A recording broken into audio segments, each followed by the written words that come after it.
En Mundo Agro hablamos del suelo. Hace algunos días se celebró el Día Mundial del Suelo para concientizar sobre la importancia de este insumo en la agricultura. Y Esteban Chiarlo, representante de Fertilizar, formó parte de una mesa redonda con otras instituciones para hablar de este asunto y destacar lo importante que hoy es necesario para su preservación. Esteban, un placer saludarte. ¿Cómo estás? Hola Julio, ¿cómo te va? Buen día, ¿cómo andás? Bien, nosotros muy bien, pero queremos conocer de primera mano cuál fue la postura de Fertilizar en torno a un tema que nos parece realmente vital y sobre el que ustedes vienen trabajando muchísimo acerca de las propiedades del suelo y la necesidad de conocer lo que el suelo tiene como potencial para poder realizar una actividad agrícola. Bueno, nosotros en realidad nos insertamos en la conmemoración del Día del Internacional del Suelo, que es el 5 de diciembre, todos los años se realiza, y fuimos varias las instituciones que, digamos, estamos preocupados y trabajamos activamente por cuidar este recurso tan importante. Entonces, no solo estuvo Fertilizar, sino que trabajamos en conjunto con la Asociación Argentina de la Ciencia del Suelo, que es una asociación muy prestigiosa que reúne a los científicos, más que nada, es un panel científico. Después participó también el INTA y la Universidad Nacional de Mar del Plata. Y se trataron varios temas ligados al uso, a la conservación de suelos.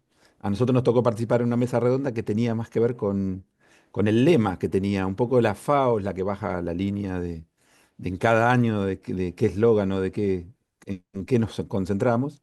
Y el eslogan de este año para la FAO fue medir, monitorear y gestionar, ¿no? Entonces, hubo un panel entero dedicado a estas tres cosas. No alcanza solo con medir, no alcanza solo con monitorear. Y para una buena gestión se necesita primero haber medido y venir monitoreando, que el monitoreo se refiere un poco a la medición en el tiempo. Y el mensaje de fertilizar, digamos, lo más importante que nosotros quisimos dejar fertilizar es la medición y la interpretación permanente de los suelos. Los suelos son entes vivos, igual que vos, que yo, que necesita ser analizado, necesita ser estudiado.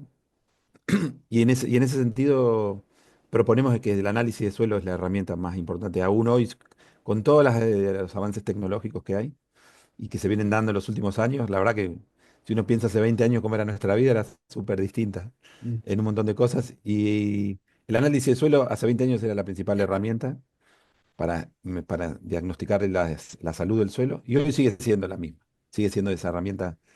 Quizás tenemos algunos accesos a más información, pero el análisis de suelo sigue siendo la principal herramienta, y por eso nosotros siempre tratamos de concientizar de que se hagan análisis de suelo, que se repitan, que se insista, que se use. Un poco el mensaje fue, si bien se hablaron de muchas cosas, el mensaje central que quiso dejar fertilizar es, sigamos usando el análisis de suelo, o usemos más en realidad el análisis de suelo. Esteban, por ahí nosotros vemos en redes sociales que por ahí algunos técnicos ya utilizan herramientas de mano y muy sencillas que conectan con el suelo y a veces les permite conocer algunos detalles de primera mano que son realmente muy importantes. Ahora, sabemos que la agricultura en la Argentina se realiza fundamentalmente y en mayoría con campos arrendados y esto a veces al productor no le interesa o tal vez no le reporta porque piensa en una de esas más que nada en el negocio, realizar el análisis de suelo. Hoy por hoy ustedes en función de esto que promueven, sobre lo que insisten, pero sobre lo que también están siempre difundiendo algunos datos, ¿qué nos revela hoy el análisis de suelo en la Argentina? ¿Cómo están los suelos argentinos para producir? Bueno, ahí tocaste un par de temas interesantes. Vamos a lo primero que dijiste de campos arrendados y campos propios. Vos sabés que esa discusión surgió porque el panel terminó con una discusión larga. Estaba pensado que termine 4:30, era las 5 y seguíamos discutiendo. Hay un interés en charlar sobre el suelo y en discutir y qué pasa. Y salió la pregunta esa, ¿qué pasa si los campos arrendados tienen distinto uso de la tecnología de análisis de suelo, o si los suelos se tratan distinto? Y hubo varias personas y de entre las que yo me encuentro, que coincidimos en que muchas veces no pasa tanto por si el campo es propio o arrendado, sino en la propia experiencia de la persona que decide, o sea, que es el que maneja, sea en campo propio o sea que esté alquilando.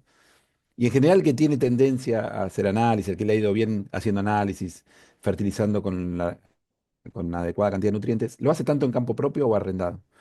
Y el que tiene una posición un poquito más conservadora, de hacer menos análisis o de fertilizar un poco con lo justo. Lo hace tanto en campo propio como en campo arrendado. No hay tanta diferencia como uno pensaría en eso.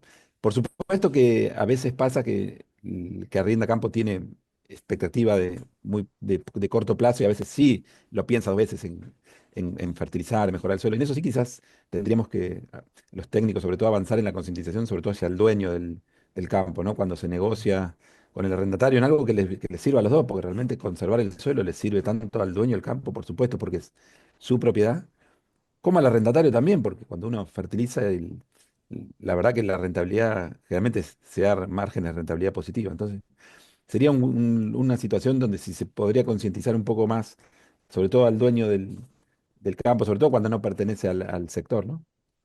Bien. En ese caso sería un ganar-ganar, ¿no? Sí. Y en otro aspecto nos preguntábamos cuál es la situación en la realidad del suelo, porque hoy hay algunas variables que hacen pensar que al productor ya no le es tan difícil desde lo económico, aunque hay números ajustados para la campaña de soja, también para maíz, el productor tiene como más herramientas para poder fertilizar. Y esto a veces es lo que necesita a partir de tener conocimiento de las propiedades que surgen de un análisis de suelo, ¿no? Sí, claro, eso sí, eso es verdad. Hay cada vez más herramientas para mejorar la rentabilidad, mejorar la productividad también, mejorar la eficiencia de uso de los fertilizantes. Hoy se sabe muchísimo, los asesores están cada vez más capacitadas. A veces, por supuesto, lo que quizás en Argentina siempre hay alguna cuestión impositiva o de acceso al crédito, porque la rentabilidad está, después, claro, por supuesto, está la posibilidad de acceder al negocio, ¿no? Y eso es básicamente financiero, o sea, acceso al crédito. Y en eso estamos un poquito rezagados, ¿no? Ujú. Porque muchas veces el productor y el técnico que lo asesora saben que el fertilizar genera rentabilidad positiva, pero a veces el acceso al crédito, cada vez que se empieza la campaña y las inversiones son muy grandes. Entonces, en ese acceso al crédito es donde me parece donde tenemos un poquito más donde está un poquito el cuello de botella también, ¿no? Porque como bien decís vos, hay muchísimas herramientas hoy en día técnicas para entender y para mejorar la eficiencia del uso de cada gramo de fertilizante que se pone. Bien, por eso es que nos parece importante que en base a esta serie de mesas redondas donde comparten información interinstitucional con otros organismos, el INTA y otros que están preocupados por la misma materia, por la misma temática con la que están preocupados en fertilizar, podamos seguir difundiendo todo esto como lo hicieron días atrás con esa mesa. Hablando precisamente de las conclusiones y de lo que se viene. Ustedes en la primera parte del año 2025 están preparando un gran congreso en Rosario, donde evidentemente van a poner sobre la mesa nuevamente este tipo de cuestiones que tienen que ver con las necesidades de defensa del suelo y trabajarlo de una mejor manera. Sí, exactamente, Julio, el 7 y 8 de mayo tenemos cita. Están todos invitados al simposio de fertilidad que se hace cada 2 años. En los años impares tenemos simposio, ya estamos pensando en la agenda que va a ser muy nutrida. Hay un montón de temas, como te imaginarás, súper interesantes que queremos incluir. Son 2 días nada más, así que vamos a ver cómo hacemos para meterlos a todos, pero tenemos ganas de hablar de eficiencia, tenemos ganas de hablar de nutrición humana, tenemos ganas de hablar de sostenibilidad, tenemos ganas de hablar de todos esos temas que le interesan al sector y también a gente que no es del sector también. Así que estamos preparando una agenda cargada, estamos en pleno trabajo de organización de la agenda académica, de toda, ¿no? La agenda del simposio también, pero estamos trabajando justamente en la agencia académica y con visión, el propósito digamos, de fertilizar siempre es promover el uso de la fertilización, pero siempre imitando el suelo. Entonces, otra vez, el simposio va a tener como centro al suelo. Si bien vamos a hablar mucho de nutrición de cultivos y de la que nos pasa a los humanos cuando consumimos alimentos de mejor calidad, pero va a Ujú. estar de nuevo probablemente centrado en cómo lo cuidamos y cómo nutrimos al suelo. Bueno, vamos a guardar con expectativa la definición precisamente de esa grilla tan interesante para la convocatoria de mayo del año que viene. Esteban, te agradecemos muchísimo por estos minutos para Mundo Agro y por cierto, siempre nosotros a la expectativa de todas las novedades que surgen a partir de la investigación científica y toda la práctica que pueden surgir relacionados con la mirada que Fertilizar tiene sobre los suelos argentinos. Un abrazo y muchísimas gracias. No, muchas gracias a vos, Julio. Un gusto hablar con vos.